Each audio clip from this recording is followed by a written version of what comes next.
Time flies and waits for no one, and once lost is never found. Yet still we try to keep time and measure it. Let the French, Germans, and British fight over who invented the wearable clock or watch in the 1500s. This we know, it's the Swiss who refined the art, crafting the world's most intricate and expensive timepieces. This, though, is a curious interval for Swiss watches, those mechanical wonders running not on batteries, but on springs and gears. For one, you hardly need wrist candy to tell time, you can just consult your phone, and now Swiss watches are subject to the ups and downs of President Trump's tariffs. Yet these luxury items keep ticking as we saw ourselves in a place called Watch Valley. Venture an hour north of Geneva and wedged between ridges of the Jura Mountains, baby cousins of the Alps, you'll enter the Valley d'Eu. Don't be lulled by the green meadows and grazing cows. This is a global manufacturing hub. Has been since the 17th century when local farmers needed a side hustle during harsh winters and started tinkering with big hands and little hands. Big-name watch brands came of age here, as did solo master craftsmen like Philippe Duor. When I arrive the morning here, light my pipe, take a coffee, put classic music. It's heaven. In Duor's one-room workshop, the old watchmaking methods endure. So do the tools and the tempo. Do you remember how long that took you to make your first watch? Oh yes, more than 2 years. Yes, one watch. How long does it take you to make a watch now? Well, it's about 2,000 hours, 1 year. Dufour went to the local watchmaking school and worked for major brands before striking out on his own. Now 77, he's revered in the industry, meticulously crafting watches from start to finish. That third eye, a magnifying loupe it's called, doesn't leave his head. Dufour prices his watches in the hundreds of thousands of dollars. Custom ordered, and so in demand when we asked to see a sample of his handiwork, he had none. Well, except the one he was wearing. This is the model Simplicity. I launch it in year 2000, and this is the real first one, and I wear it every day since 2000. Counter to its name, the Simplicity contains 153 individual components. Der hand finishes every part. Those broad stripes are his signature embellishment.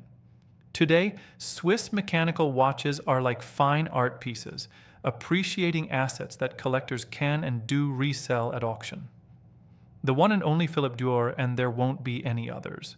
1,000,009. What do your watches sell for? I mean, in term of auction, one of the highest was 7 million. How do you process that?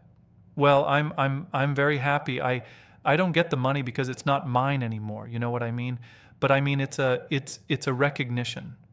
Just down the road, Antoine Loutre turned his family barn into a watchmaking studio. That was in 1833. Now, it houses the global brand Loutre.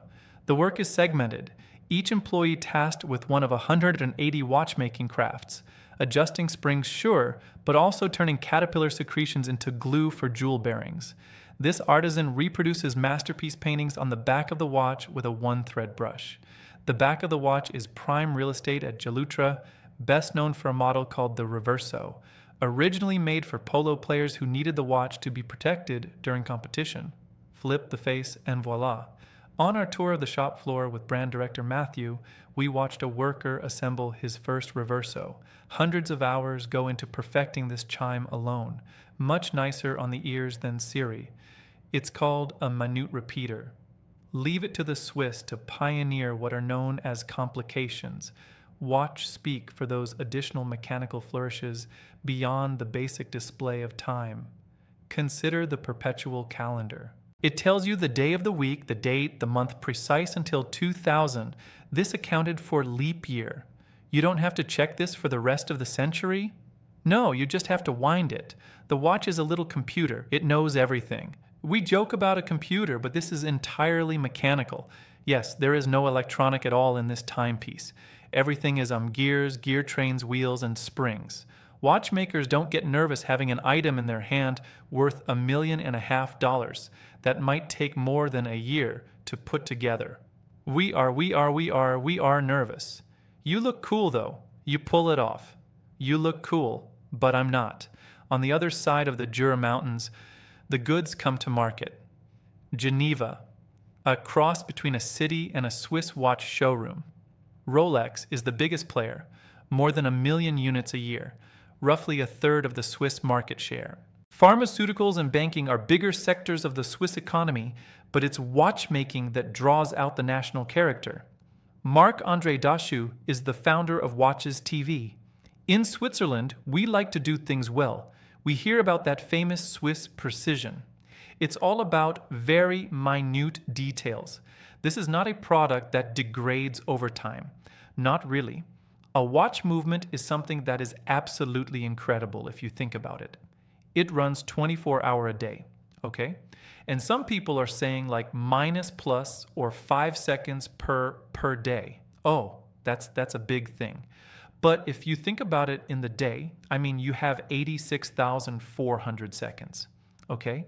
So if you have a little bit distortion of 5 seconds, that's less than 0.01%. I mean, it's nothing. If the Swiss can get a little precious about their precision, it's a function of history. In the 70s and 80s, Swiss watchmaking was decimated by the so-called quartz crisis, when Japan in particular began peddling more accurate watches for a fraction of the price run on a quartz crystal and a battery. The Swiss response, watch always different, always new. They launched the quartz-powered Swatch watch, plastic and chic, but then doubled down on the high-end mechanical market, adopting Alpine high pricing and limited supply as a business model. It's only 1.75 millimeter thick. At Reardmeal, we tried on this $2 million mechanical watch, a mind-bending price tag, but it does explain how Swiss watches account for fewer than 2% of the units sold globally, but more than 50% of the market's overall value. Of course, it's a small cohort that can afford this kind of status symbol, the equivalent of a Ferrari for the wrist. And it's hard to walk into a shop and just buy a watch. It's a process, a dance in gloves. At Patek Philippe, we were shown a new model with a split-second chronograph. Let me put it on your wrist. This is going to be nice. List price north of $300,000. If somebody said, I love this watch, I saw this in your window, can they walk in off the street and say, please take my credit card? It's a difficult one, but sometimes a bit of patience is necessary. Said patience can be measured in years. Some wait lists can run a decade. Help us make sense of the wait lists and the supply and demand. It's a way of driving this desirability for a product, so that you can't just, it's not a question of money. You really need to, go along this kind of journey to get your watch. The journey has been bumpy of late. Earlier this year, the US issued tariffs on Swiss exports at a punishing 39%, driving prices even higher. But tariffs are flexible in a way time is not. After captains of Swiss industry, including watch company executives, visited the Oval Office last month, the Trump administration dropped the Swiss tariff rate to 15%. And yes, that gold-plated desk clock was a gift from the CEO of Rolex. Plugging away through all this back and forth, Max Buser, founder of niche brand MBNF. An engineer by training, he started the company in 2005 and struggled at first. And then 2020 COVID happens. We had hundreds, thousands of people contacting us saying, how can I get one of your watches? Could you accommodate this demand? No, because we don't want to grow. That's right. Buser has no interest in ramping up from his current output of roughly 400 watches a year. See the level of wow detailing. You're looking as if you're looking at a little city. And of course, all of this is not only beautiful, it has to function. The loop lays bare just how painstaking this work can be. I mean, these are poppy seeds. That's a screw that's smaller than, this is a screw. That's a grain of sand right there. This is the level. This is the craftsmanship here. Craftsmanship, competence of these people. I believe watchmaking is art. Everybody says the art of watchmaking. So if watchmaking is art, why are 99% of watches look the same? Buser does not stand accused of conformity. He used a bulldog as inspiration for this model and told us telling time is not the point. We all know that what we do is totally pointless. What do you mean? A mechanical watch is totally pointless today. It was pointless in 1972 when the quartz era arrived.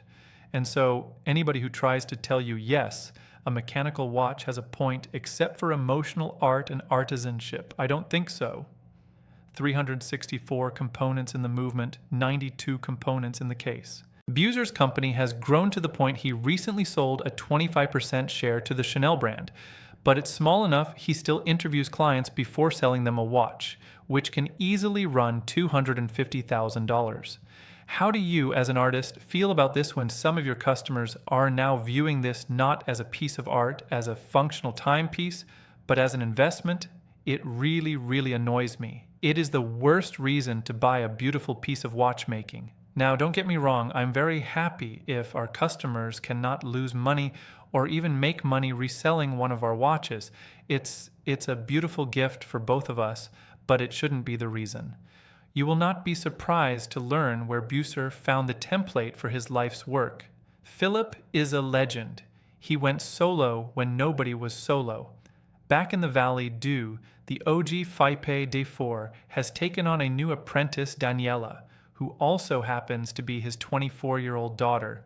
I really have a kind of deep relationship with my father, and so I was super curious about all the time he was spending in the workshop. You see the magic operating. He's in the front of his bench working on something that you cannot even see without a loupe. And you just listen a little, I made it. Sigh of relief. Yes. And then you see the heart of the watch beating for the first time, and you understand that it just created life, and you want to do the same thing. Before we left the workshop, the Diors insisted on showing us this party trick. A half dozen of his pocket watches set to chime in synchronicity, meant to echo the sounds of the valley. When the farmer's going up on the mountain, you know, with the big bell, all these years, and it still brings you pleasure and a smile. Yeah, marvelous, marvelous. Yeah, it brought us a smile too. But then again, we're suckers for the evocative sound of a classic mechanical timepiece.